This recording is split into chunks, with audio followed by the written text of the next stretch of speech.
And the prayer. I pledge allegiance to the flag of the United States of America and to the republic for which it stands, one nation, under God, indivisible, with liberty and justice for all. Lord, help and guide us to make the best possible decisions we can make for the city of Boonville and its citizen. And please keep everybody safe from this COVID and from this wintertime stuff. Amen. Amen.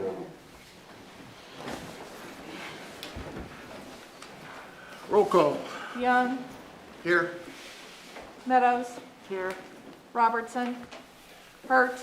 Here. Carter. Here. Venable. Here. Turner. Here. Stock. Here. Got a quorum?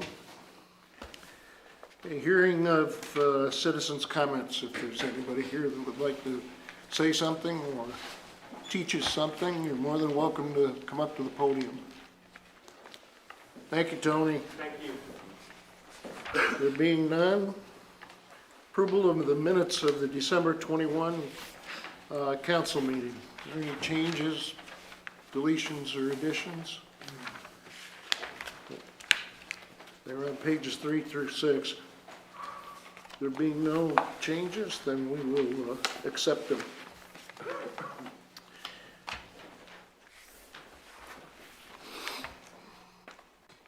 Consent items, there's none. Presentation of accounts and claims, it's on page 7. Ordinance appropriating money. Be it ordained by the council of the city of Boonville as follows. Section 1, for the purpose of paying salaries and various accounts against the city of Boonville, which have been allowed by the council at the regular meeting thereof on January the 4th, 2021, the sum of $355,744.10.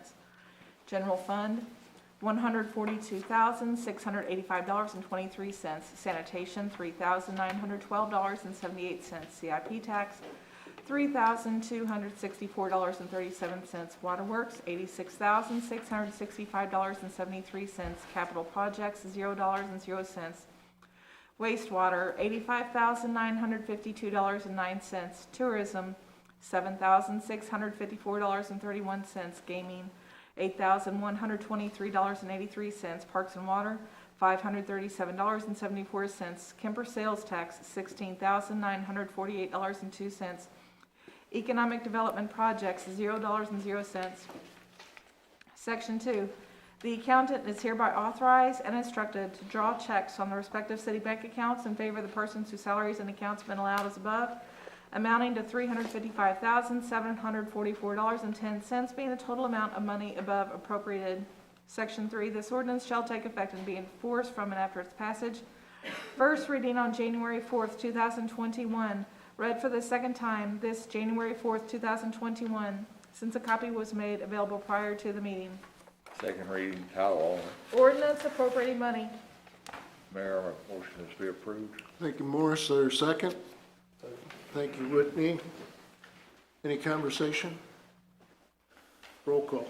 Young, Yes. Meadows. Yes. Hurt, Yes. Carter, Yes. Venable, Yes. Turner, Yes. Stock. Yes.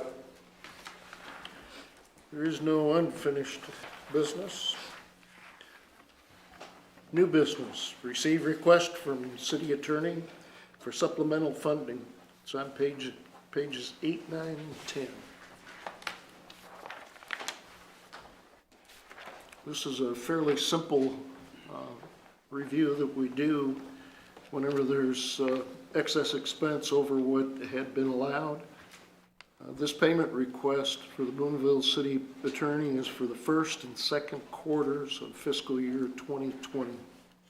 Has everybody had a chance to read it? And if so, let me know your questions.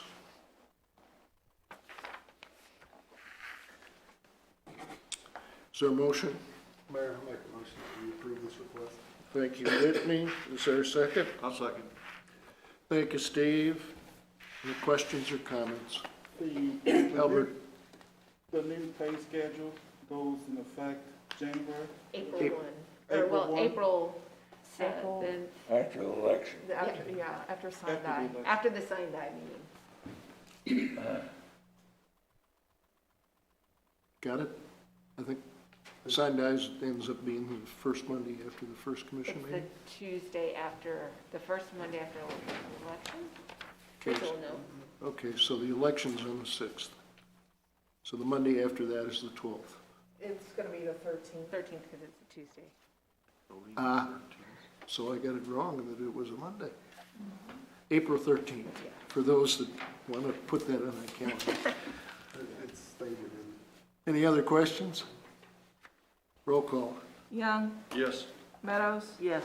Hurt, Yes. Karcher, Yes. Venable, Yes. Turner, Yes. Stock. Yep. Thank you. Reports of standing committees, Board of Public Works, I understand that was canceled. Reports of city officials, city administrator. Okay, well, I just put a memo on page 12, and Teresa shared with you a schedule twice, so I guess we're taking a page out of Tony's book to repeat, so you know exactly what we're doing. Here is the schedule of budget work sessions between now and March 1st, which is when we need to have the first reading of our budget. And then the topics that were covered. We'll only have one of those as an extra meeting, and that's February 8th. So that's the only one that's not a regular council meeting, and we can determine that time closer to the date. So if it works better to do 5:30 or 6 or whatever, we can do, or 7, so the time is flexible for that. And we are working on the budget, and then, of course, just as a reminder, we'll also be amending the current fiscal year budget that we're in. That will happen in March, and after looking at it with Teresa and Kim, I think basically we're gonna create a whole new budget. So you're actually gonna, normally if you remember on our budget amendments, there's just a couple boxes. But because this year has just been not straight on anything, we're basically just redoing the whole budget, and I'll highlight the big changes, so. That's all I have. Any questions for Kate? I have no comments. Economic development. Hi, Gigi. How are you? Good. Okay, can you guys hear me okay with my, okay, I'm gonna keep it on. Well, have you guys ever heard that phrase, chicken or the egg? Yes, Okay. You know? I've been there several times. Oh my gosh. Well, just, my husband and I have that debate a lot, and I'll get into that later, but, just updates from, This is not a counseling session. oh, I know. I know, anyway, I was just telling Teresa, I'm like, I was supposed to come last time to give you my update, but things happened and I got pushed off to this, and when I was hearing Tony talk, I'm like, oh my gosh, it's kind of relating to some of the things that I'm discussing, but anyway, so let's get into this because I know you guys want to go home. So updates from last quarter, the water easements are ongoing. Of the last 3 from last quarter, we have 2 verbal commitments with details being finalized. And Kate was given a new contact for the 3rd one and has reached out to them, and so follow-ups are ongoing. Community calendar efforts are continuing. The final selection was made with 4 contenders, with May Create being our choice for our community calendar. EDA funding requested, I submitted to Mid-Missouri Regional Planning Center, was awarded to the community calendar, and the calendar will be fully funded. However, there will be an annual maintenance fee, and this is still in discussion with the committee. In addition to the community calendar being funded, we were awarded the funding for a new labor basin study because the other study was stopped short due to COVID, and so I had submitted that also as an opportunity, and all in all, we were awarded $25,000 from EDA for the project, and you guys can thank Kate for telling me about this opportunity to seek out. So I would have never known about it until Kate told me about it. The 2nd annual Boonville Educational Employment Expo was held. Even though several schools had canceled out at the last minute, we had some Expo exhibit people canceled too, but it still carried on, and I attended, and it was really a great event. Audrey Phelps with the Central Missouri Community Action implemented a strategic plan with traffic flow and keeping the exhibitors and attendees 6 feet apart. She conducted a survey afterward, and everybody said, 100% said they would come back. Even though we had schools cancel out at the last minute that didn't bring their kiddos, Otterville kind of pulled through. They brought their junior class and their senior class.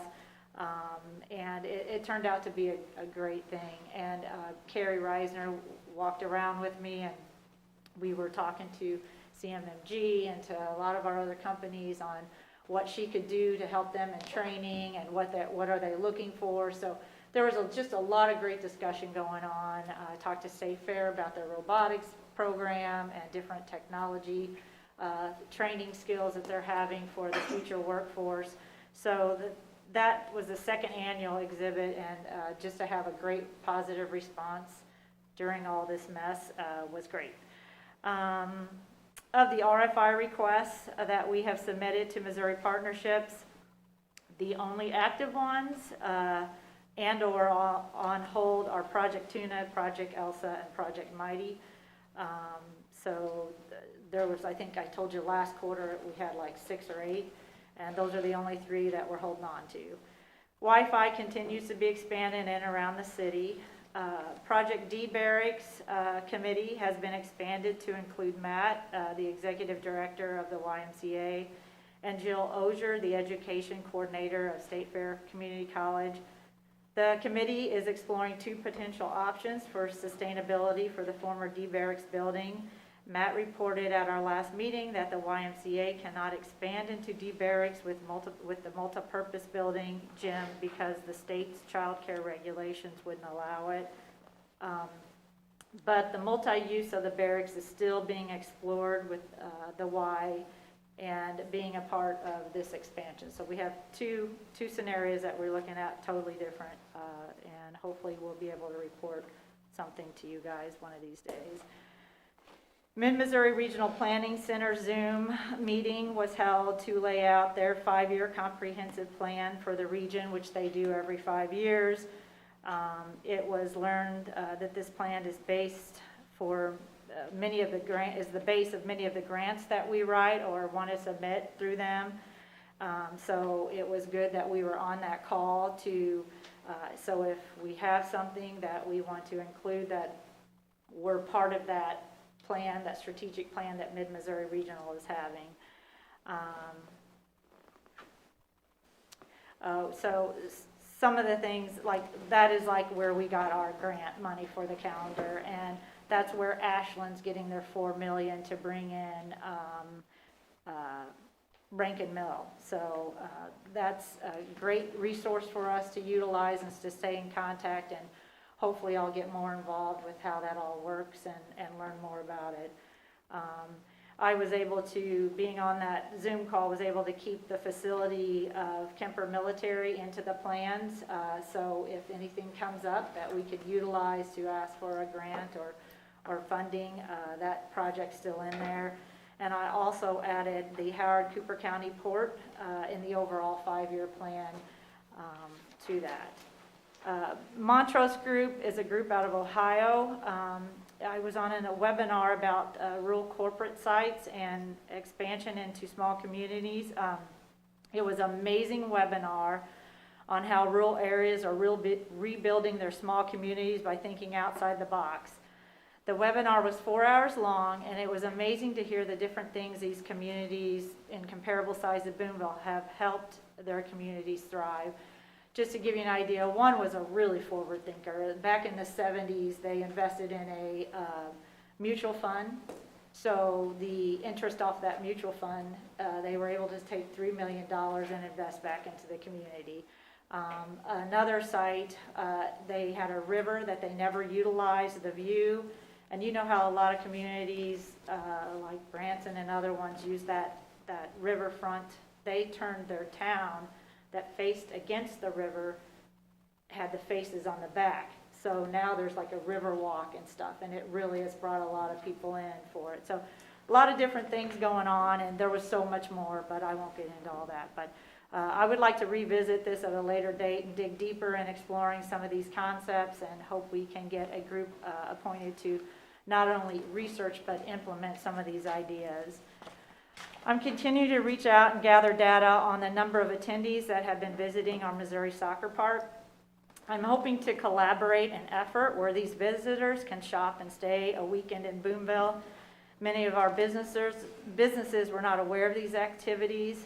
We had a college exhibit expo, or a college exhibit that had approximately 100 college coaches attending, either physically attending or watching by video. They set up cameras.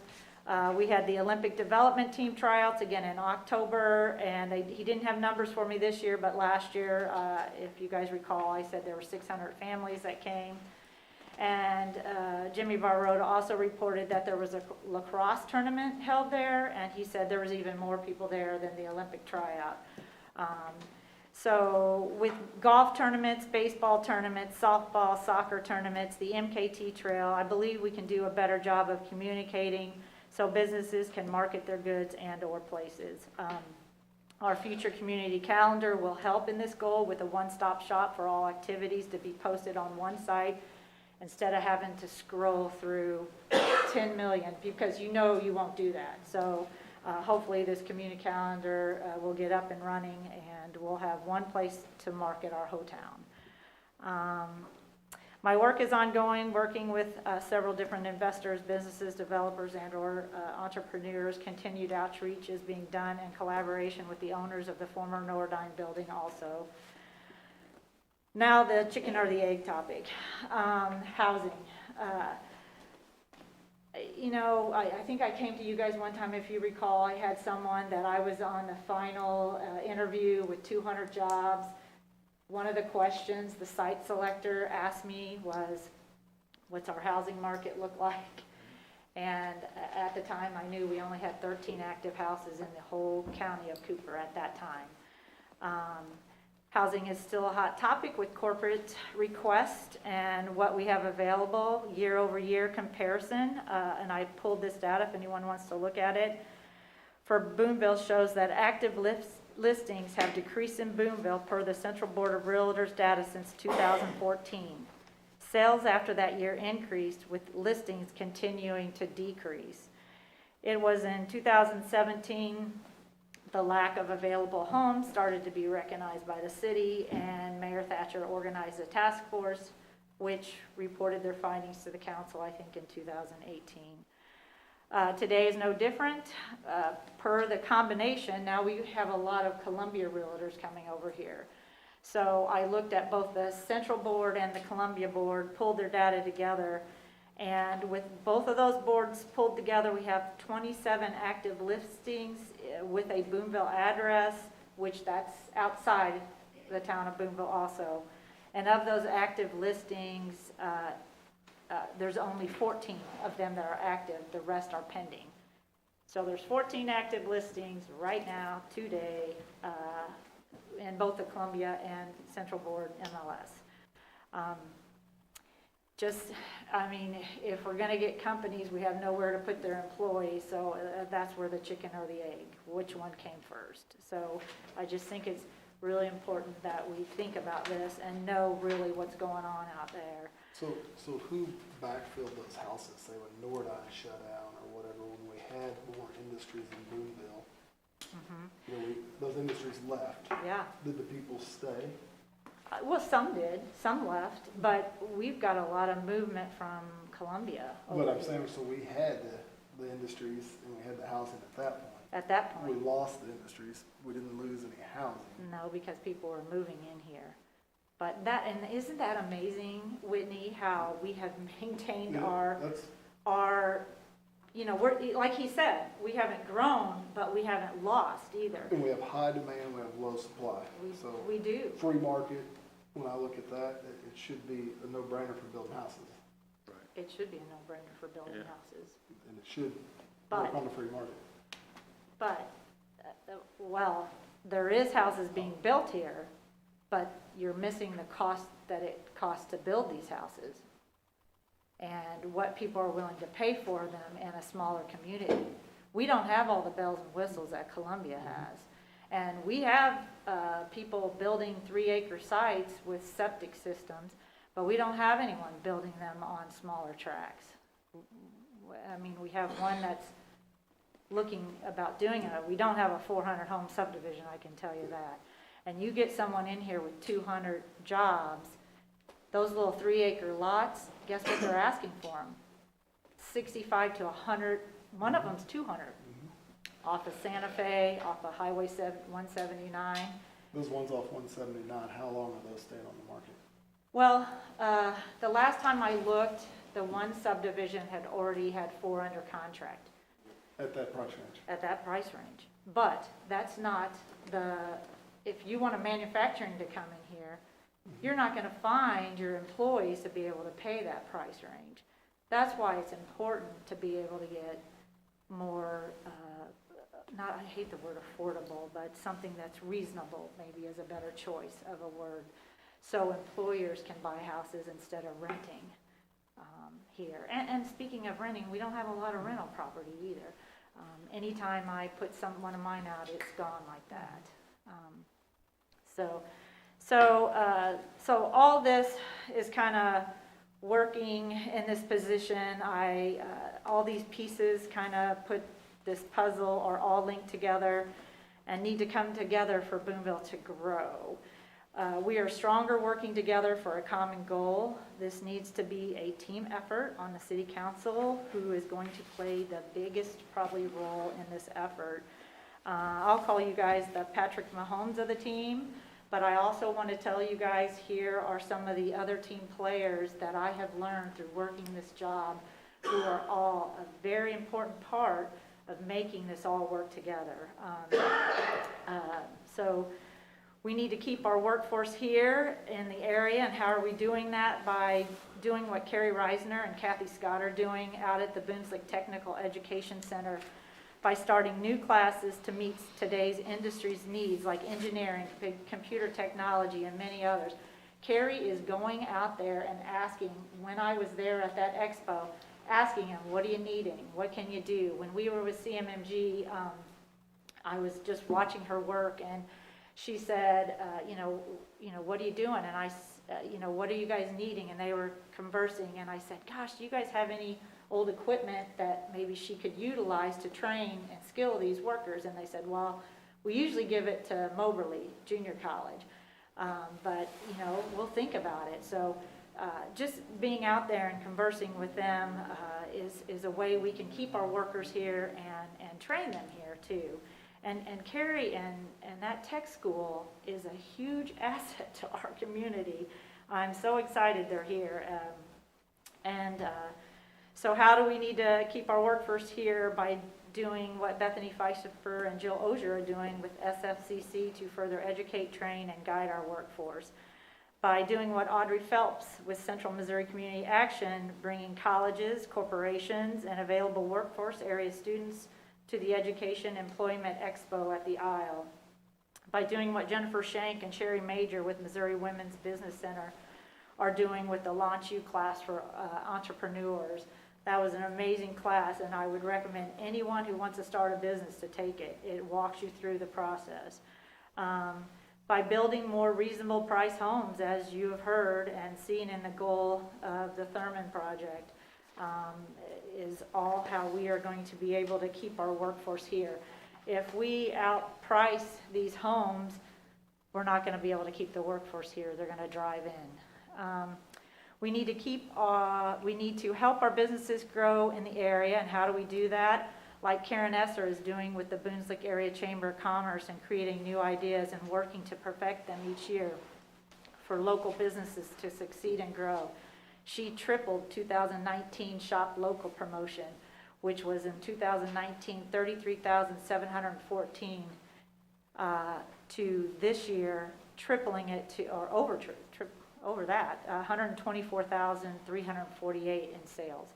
So she went from 33 to 124,000 in 1 year. like John Spinagle and our Port Authority members have been doing for several years. John took me down to MoDOT with him to hear the process and hear what's going on. They're finding ways to keep their name in front of MoDOT and applying for grant opportunities to get funding to upgrade our port and increase our footprint on the Missouri River commerce for our farmers and other potential businesses. I've reached out to the Kansas City Port. They took over a landfill, and I'm like asking them, how are you guys doing this? How are you doing this? Well, I just learned through that Minmo regional meeting, there's lots of different things out there, ways they are doing it, and Kansas City Port is almost self-sufficient and kind of its own bird is what they've been described. So I'd like to see our port get like that because that's going to help bring businesses in town also. By reaching out to area landowners, partnering, including, and working with them as a team on reasonable growth and available options, we all need to be team players. We need to think outside the box as other towns, small towns have done, as reported in my webinars. And probably the most important, we need to have a plan for our future and our future growth, which I was shocked to hear we hadn't had it since 2003, but that's something I think we need to put on our radar. I definitely think we're going to be stronger together and working together. And all these players, everybody I've mentioned and more, are all a part of that puzzle that we need to put together. So, any questions? Comments? Yeah. Is everything that you've gone over, is that available in handout of some sort, or? I could copy and send it to you. Would you like the MLS data stuff that I sent you? I've got it all here. Well, I don't is- want to put I- you through a lot of I- trouble, but No, I I was thought no it was trouble. good. I want you guys to, that's the whole point. I mean, I want you guys to know what's going on. And that's why I'm here. And I'm seeing stuff that maybe you guys aren't seeing, and that's why I'm here to report, so. Yeah. So D Block down in Kemper, there's people actually interested in that building? Yes. Good. Yeah, well, our committee was formed, so the first week that I started this job, Laura Granlund goes, gee, Yes. you want to be on a committee? And I'm like, oh. So there was a bunch of hooligans on this committee for a year. Mary Pat Obley, me, her, and we got Chad with Frontier to be on because he knew historical preservation. But we worked for a year. And then we just now recently added Matt and Jill. Karen Esser is on there. And then we've asked Laura to be on, but our meetings conflict, but Laura Wax with the Historical Society. But so we've been brainstorming for a year, and we've kind of got two projects, two separate ones. One, there is someone interested. The other one, we want to be able to have as another option. We don't have anyone directly interested in that project, but we're trying to find someone. The auditoriums and stuff in the basement are just pretty awesome. I mean, they're huge. They're- Everything about, so that building is a fortress, you guys. I know it looks a mess, but it's built concrete floors, concrete pillars, Yeah. concrete interior, concrete block interior walls. I'm sorry, it'd be a shame to tear that down. And I told you guys last time that Will Rogers's, the museum came up from Oklahoma. Did I tell you guys that? Tulsa, yeah. Okay, yeah, so they came Yeah. up and they were so Really? thankful that that was the only school left that Will Rogers had attended. And Oh, we're my God. thankful to be able to see it. And I took them through all the buildings and stuff, so, yeah. Cool. Anything else?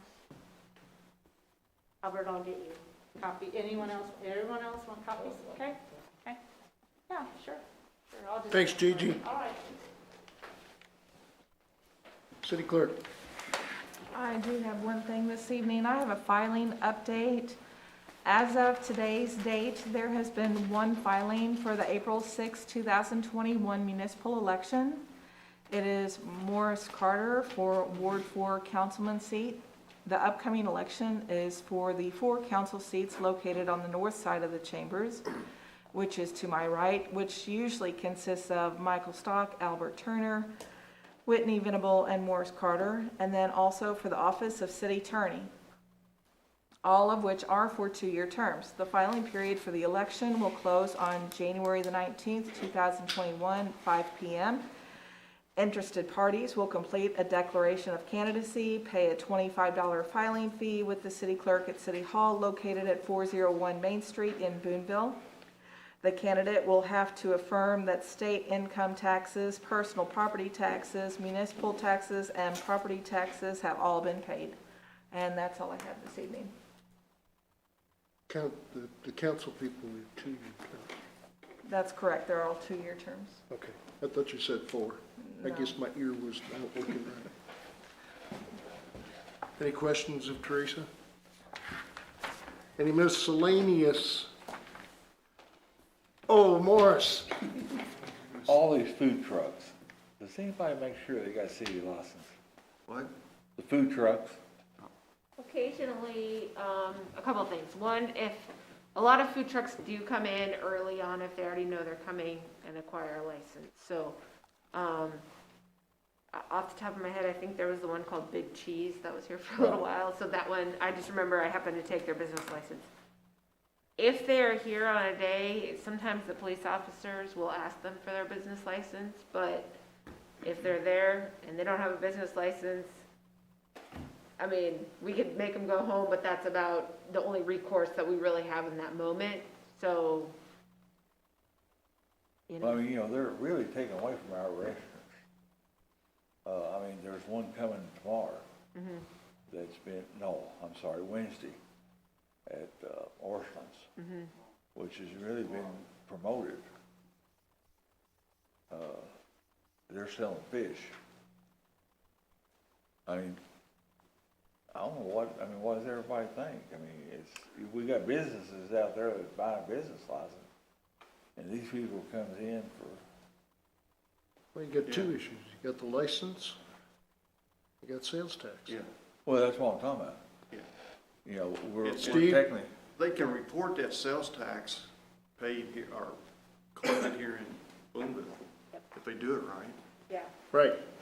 But well, still- technically, can we collect the sales tax if they don't have a business license? Yes. I'm talking about, do they have to report it? We don't know anything So about it. so how it works is there's a form that a business, so, we kind of looked at this issue when we had Heritage Days for all the people coming in, the potters, the barrette makers, all of those things. So there's a form they fill out and it says like from June 27th through the 30th, I was in Boonville, Missouri, and August 1st through 3rd, I was in Sedalia. So it's really self-reporting. Yes. And it goes direct to the Department of Revenue. So you remit your taxes to the state with that information, and that's how it should come back. So technically, the only thing we're really, could be losing out on is the business license. Correct. And if anyone calls, we usually tell them, we give them the business license information, then we also give them the health department information. Because that's something we passed over to them several years ago. Well, I just kind of wonder, I mean, it's kind of taken away from the local businesses. Whitney? I just want to thank the Boonville Police Department. They've been busy lately, and our first responders, pulling people, saving people's lives during a fire. Last night there was also some issues that went on, and they handled it quickly, and kept everybody safe. So thank you for all you do for the city. Pat stuff on the back, Randy. You have to have good people working for you. Yeah, good for you. Pass it on. Albert? Thank you. I have two issues.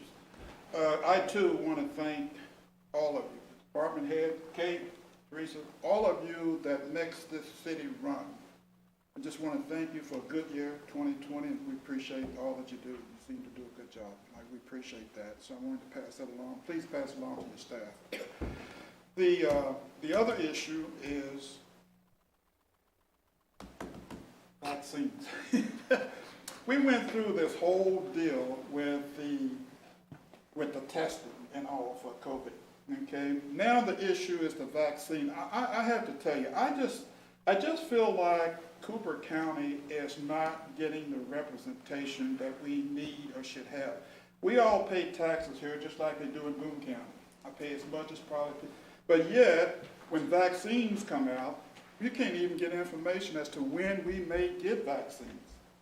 and how many we would get. And I guess this idea, this notion of, I guess, going to Columbia or we're a little brother of Boone County, I'm having trouble with that. I think we should stand on our own. Since we pay taxes here, we need to be represented. And, Mr. Mayor, I think, is it appropriate to have somebody like Caleb, something like that level, come in and at least hold a town hall, tell us what's going on with respect to these vaccines? We don't know anything. And that's my question. Is that appropriate for this body? It's So going out appropriate. under your signature to invite them over here and have a town hall. Tell us where are we? When can we expect vaccines?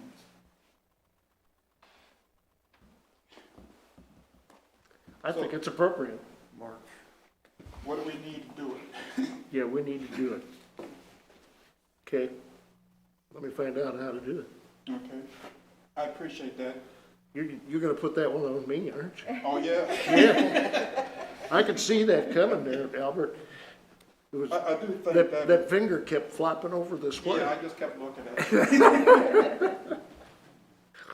I will help you, Ned. I'll try to find out for you. Yep, yeah, we talked about that today. Oh, Gigi and I did. that's all. Excellent. Good idea. Anybody else?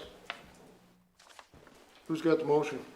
Motion to Up, adjourn. Steve's got it. Mike's got the second. You guys are quick. Whew.